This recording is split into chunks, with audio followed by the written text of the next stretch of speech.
You step out in the mall, traffic's moving, shops are stocked, food gets delivered, parcels keep arriving. It all feels normal, right? But have you ever thought about how none of this can work without things being constantly moved around?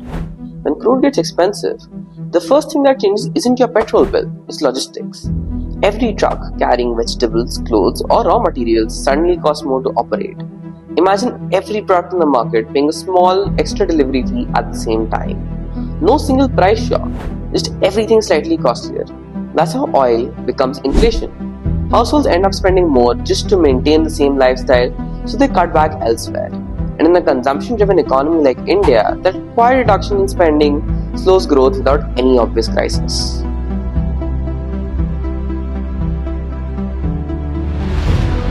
Welcome to the Cognoscenti, where we understand the systems that drive our world, breaking down economics, finance, policy, and geopolitics in a clear, relevant way, and it's a little deeper than the everyday take. This is the third episode of the Cognoscenti, and I'm your host Shubham Jain. Let's dive deep into today's topic. The world isn't just changing fast, it's changing unevenly. And what could be a better playground to gauge these changes than India itself? To fuel an expanding economy, India has to satisfy a massive appetite. Currently, we import nearly 85% of our crude oil. We're the world's third largest oil consumer and second largest oil importer. But why can't we just drill our own? The reality is sobering. Our domestic fields like Mumbai and Assam are maturing and gradually declining. Finding oil isn't the same as producing oil. Even after a block is allotted, the company still moves through environmental clearances, land permissions, and regulatory approvals before drilling begins. That process can take years, and during that time, money is spent without a guarantee of output. Imagine you're a company, you spend money getting a block, but before you can even drill, you might be waiting years for approvals. Why would you rush to pour in billions more? The government tried to fix this through the open acreage licensing policy, lowering royalties and removing the oil cess to make drilling more attractive. So, yes, the policy makes drilling more attractive financially, but if starting the process itself takes forever, companies won't suddenly produce large amounts overnight. That's why the dream of India being self dependent for its oil needs is still far away. But then came the Russia Ukraine war that reshaped the global energy map almost overnight. Before the conflict, Russia was barely part of India's supply.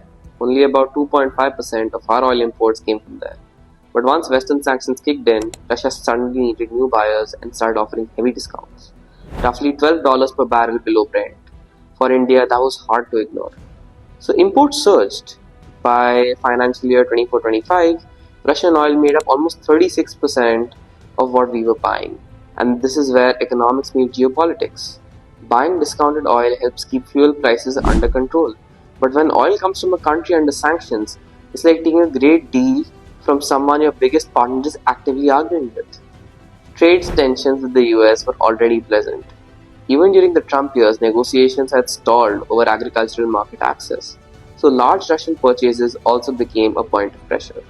In August 25, the US slapped a 25% tariff on India's Russian oil purchases. Other big buyers like Turkey and China weren't hit the same way, and this was added on top of the tariffs already in place, placing India at the center of a growing trade war with the United States. So it's obviously not a clean choice. One decision affects fuel prices at home, the other affects relationships abroad, and India has to keep both in balance. After all the politics around who we buy from, there's also a very practical issue. The oil still needs a clear path to get there. In 2021, the Suez Canal got blocked for 6 days. Trade across the world slowed down, and it reminded everyone how much global supply depends on just a handful of narrow sea routes. So naturally, countries including India started looking at more suppliers in places like Latin America and West Africa. But realistically, most of our oil still comes from Iraq and Saudi Arabia. They're closer, transport is cheaper, and they can supply the volumes India actually needs. And their shipments pass through the Strait of Hormuz, a region that becomes tense whenever Iran, US, or regional conflicts escalate. Even our Iraqi oil, which travels through the Strait of Hormuz, is exposed to disruption if instability rises in the region. So instead of only changing who we buy from, India also started planning for a blocked road. If your only route home gets jammed, the destination doesn't matter. You're stuck. Chabahar, the North-South corridor, and the Vladivostok-Chennai route are basically those backup paths, making sure one closure doesn't stop the journey. Because in the end, as long as the oil keeps moving, the economy keeps moving. Here's where the story gets a bit ironic. We talk about reducing oil imports because most of our crude comes from outside, which makes prices and supply depend a lot on global events. But at the same time, we also have to see that a lot of industry here runs just because that crude keeps arriving. On the west coast, the Jamnagar complex shows this perfectly. It's the largest and most complex refinery in the world, built to handle even heavier crude that most refineries cannot. I bet a lot of people don't know this, but here's what happened. Last year alone, oil to chemicals business brought in over 6 lakh crore, which is like more than half of Reliance's total revenue.